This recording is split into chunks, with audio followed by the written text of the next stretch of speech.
Hi, folks. Hi, folks. We're Tacitus today. Tacitus today, your pushback channel, and thank you for joining this audio no pictures live stream. Please listen to this presentation as you would a radio broadcast as you're driving along in your car, your truck, or on public transport. In this essay, I'd like to talk about the issue of being forced to consume globalist propaganda. Now, there are two ways of forcing people to consume propaganda. That is, you prevent them from having any other option. They have to look at it because there's just nowhere else to go. Or you have it on 24/7 wherever they go, so that they have no choice other than to see it all around them all the time.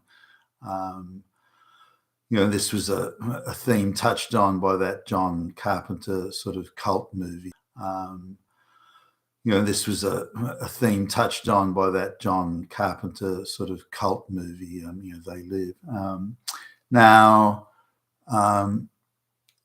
if you look at say,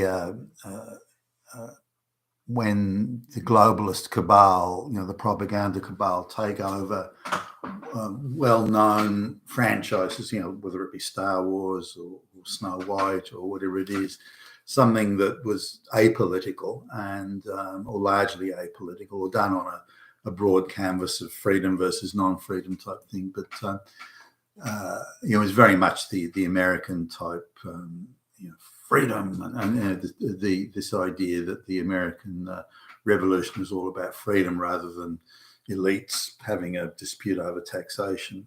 But the idea of if eyeballs are going to be drawn to something, then that's naturally the place that the propagandists go to try and influence people and socially engineer and these sorts of things.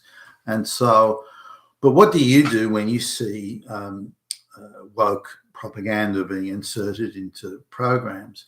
I've looked at my own evolution over the years, but today, as soon as I see the wokeness, unless it's got quite a few redeeming features, I switch off. The minute I see the woke, no.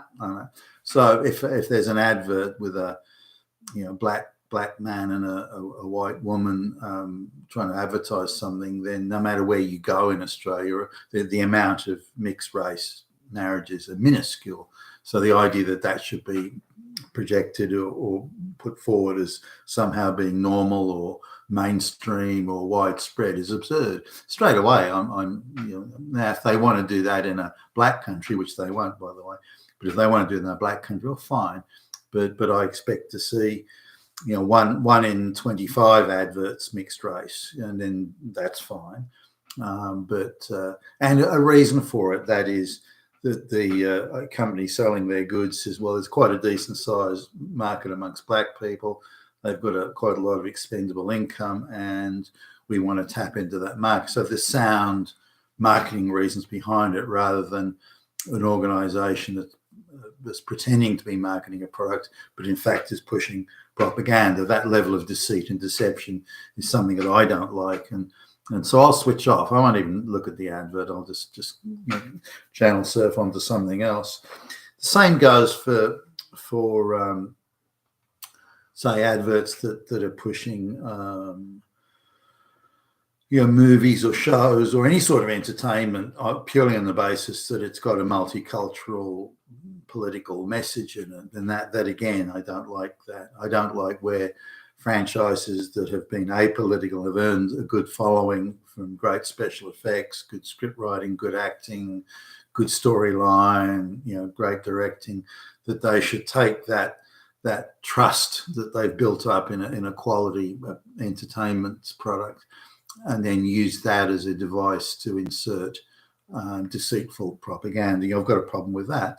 Now, I don't mind if they want to have the gay lesbian Star Wars, or the black only Star Wars, or the black lesbian Star Wars. I mean, if they want to do that, fine. I won't watch it.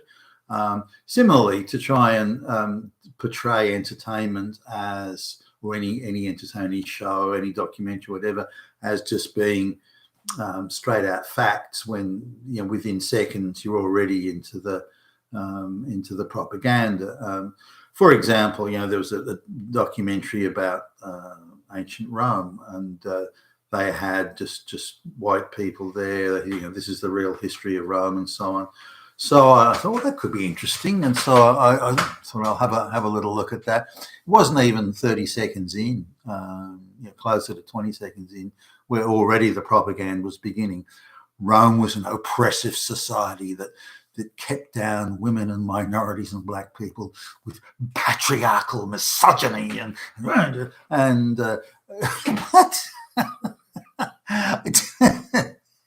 This is within the first 30 seconds.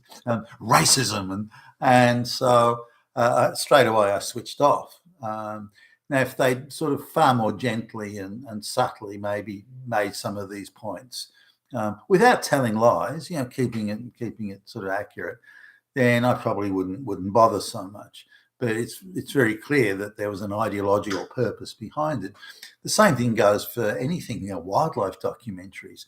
The amount of propaganda inserted, because children are going to be watching it, the amount of propaganda inserted into wildlife documentaries is hysterical. Now, if you look at wildlife documentaries made in the 1960s or 70s, then you couldn't find any ideology in it. There was no propaganda. It was just straight out what did the animals do and how did they live and this sort of thing. There was no propaganda to it. Yet today there's propaganda inserted at all levels. Excuse me. There was a documentary about a breed of monkey. And again, the document within the first few seconds, the documentary was going on about patriarchy and misogyny, about a monkey documentary. I mean, for goodness sakes. And all effort is made to use the documentary to put male species in a bad light and to promote the female and this and so on, but telling the most outrageous lies to do it, which is my next complaint really in these sorts of things. If the situation is as bad as you're making out, the terrible patriarchy, you don't need to tell lies. There'll be plenty of hard evidence you can use, but the absolute reliance on lies to make the propaganda point clearly illustrates that there is no issue. They're inventing a problem rather than complaining about an existing problem or the solutions to it. They simply want to re-engineer society, and to do that they have to tell a lot of lies, and that's exactly what they're doing.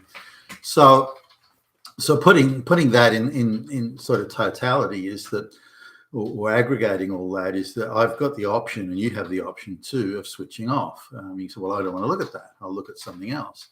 And there are plenty of places on the internet online that I can go to see documentaries that do not contain radical propaganda.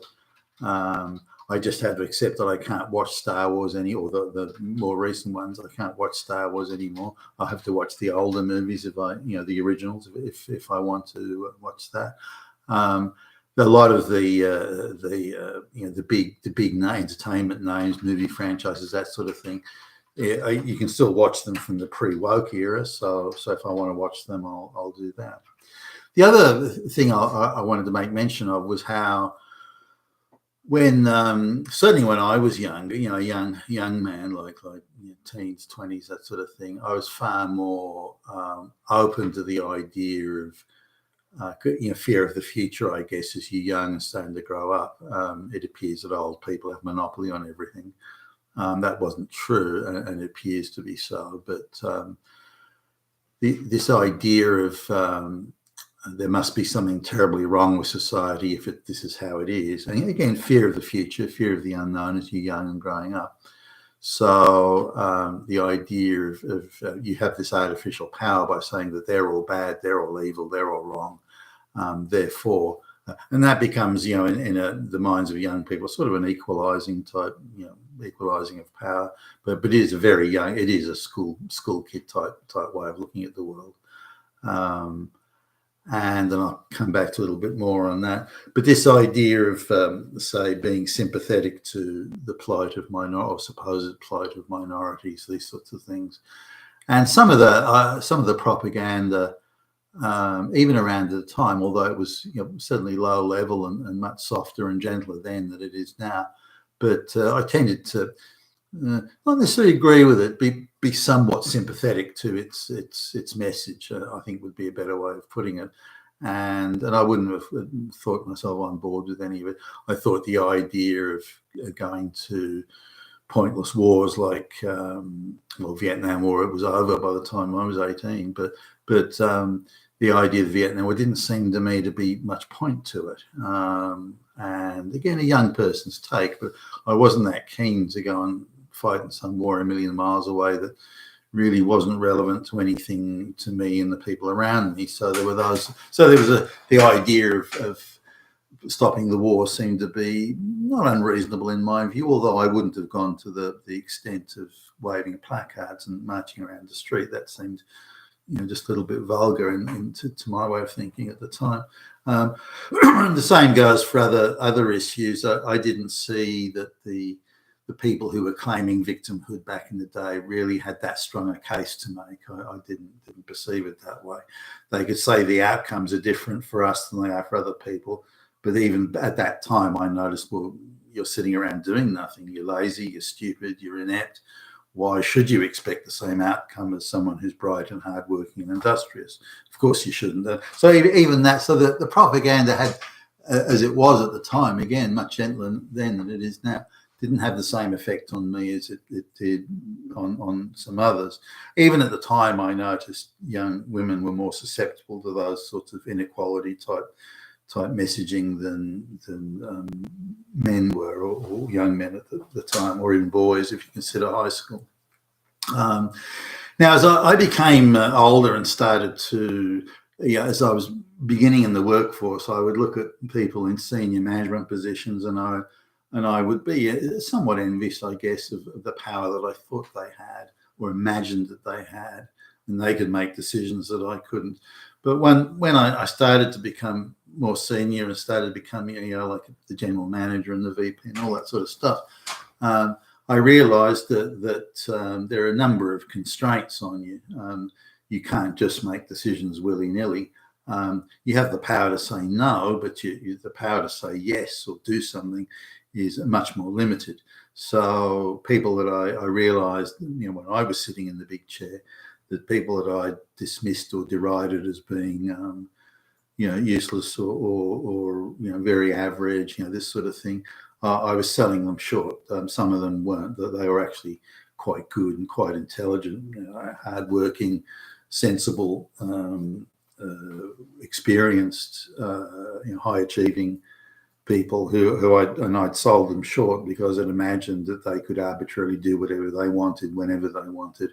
But in fact, there were corporate policies that were being decided at, a head office, and there were boards of directors and chief executive officers that they had to report to. So they didn't have the sort of freedom to act and decide as they appeared to when I was at the bottom of the food chain. So this idea of responsibility being, your responsibility to discern, to decipher, to pass, as in PARSE, and to evaluate information, to ask the questions.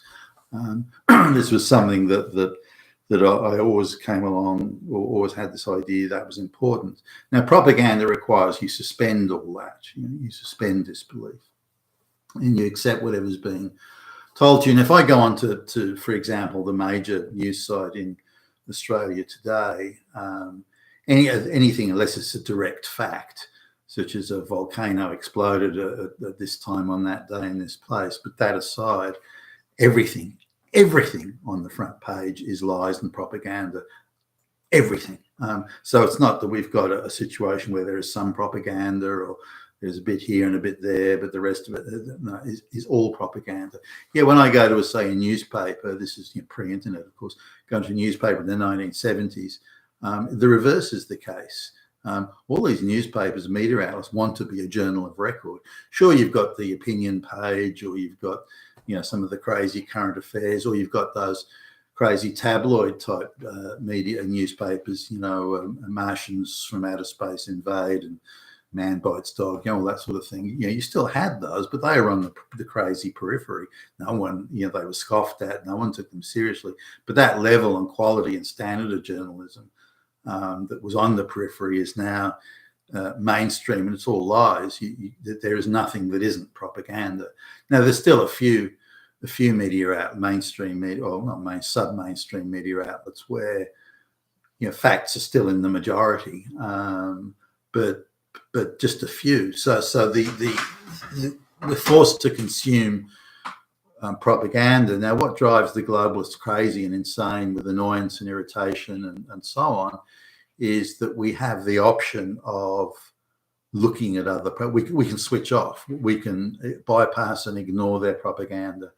And so, no, I'm not going to look at that. I'm not going to watch that movie. I'm not going to watch that TV program. I'm not going to watch that, that documentary or that entertainment. Even sport. Sport has been so impregnated with propaganda now, the globalist propaganda machine, that I won't watch that. There are some sports I used to watch sort of quite frequently, wouldn't miss them, if they were on, things like football and so on. But as soon as the propaganda message started to come in, and I'm still a young man at this point, I just switched off. But this drives the globalists crazy. How can you re-engineer society if people have the option of switching off or looking at something else, or not looking at what you want them to look at?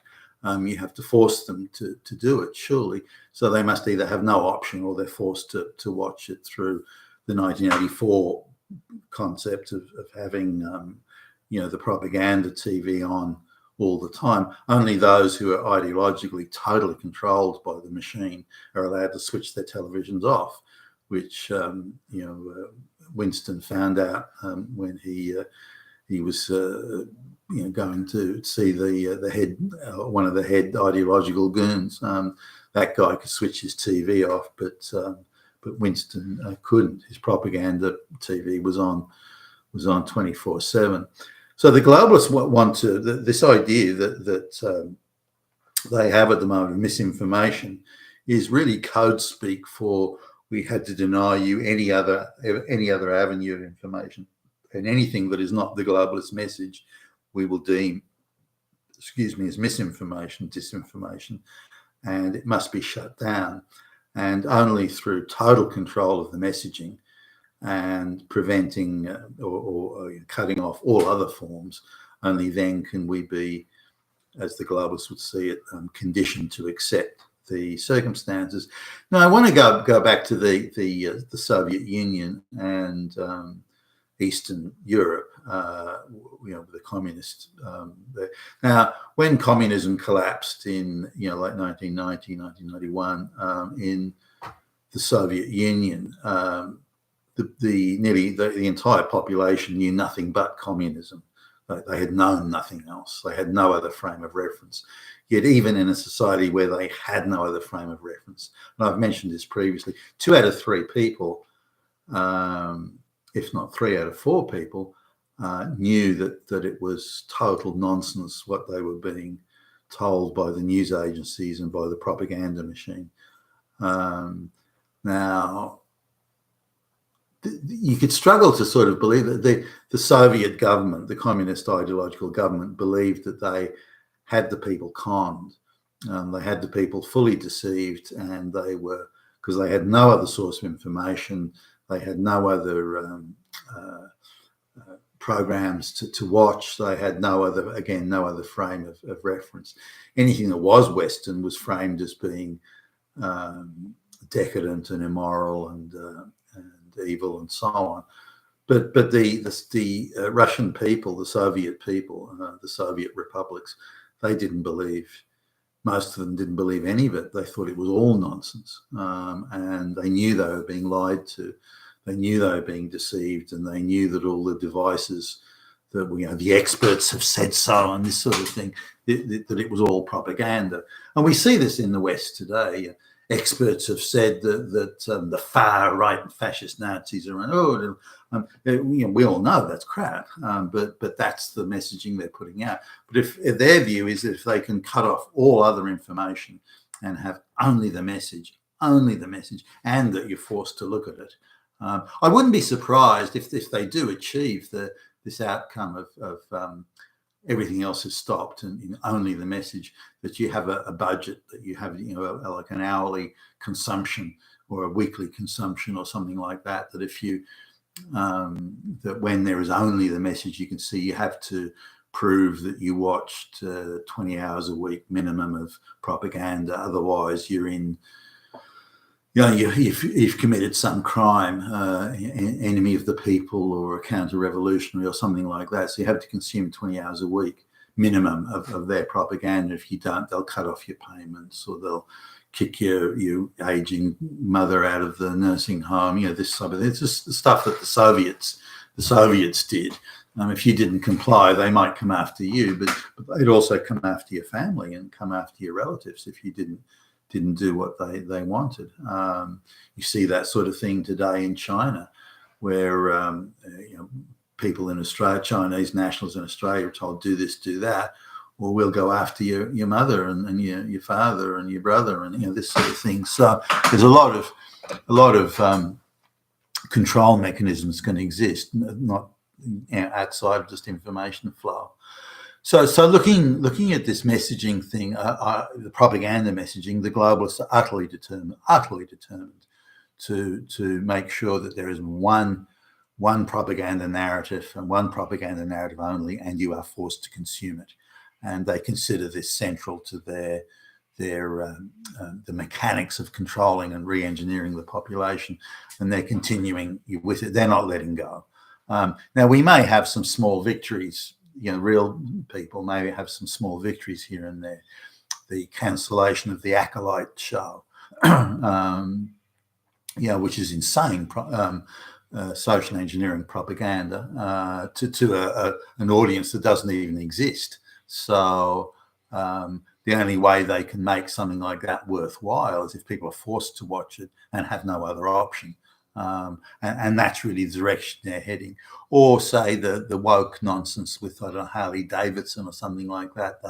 They've backed down, but only to a point. I think they've just rebranded the DEI. They're just calling it something else and distributing it around the company differently. I'm not sure they have actually backed off, or not backed off to any appreciable extent. Now, the financial cost of doing all this is huge. Like, there is not a single media organization that delivers propaganda, not a single one that is economically viable, not one. So that tells you that no one's watching the propaganda. And the very small number of people that are watching it aren't consuming it or aren't believing it, and therefore are not being re-engineered to any appreciable extent by it.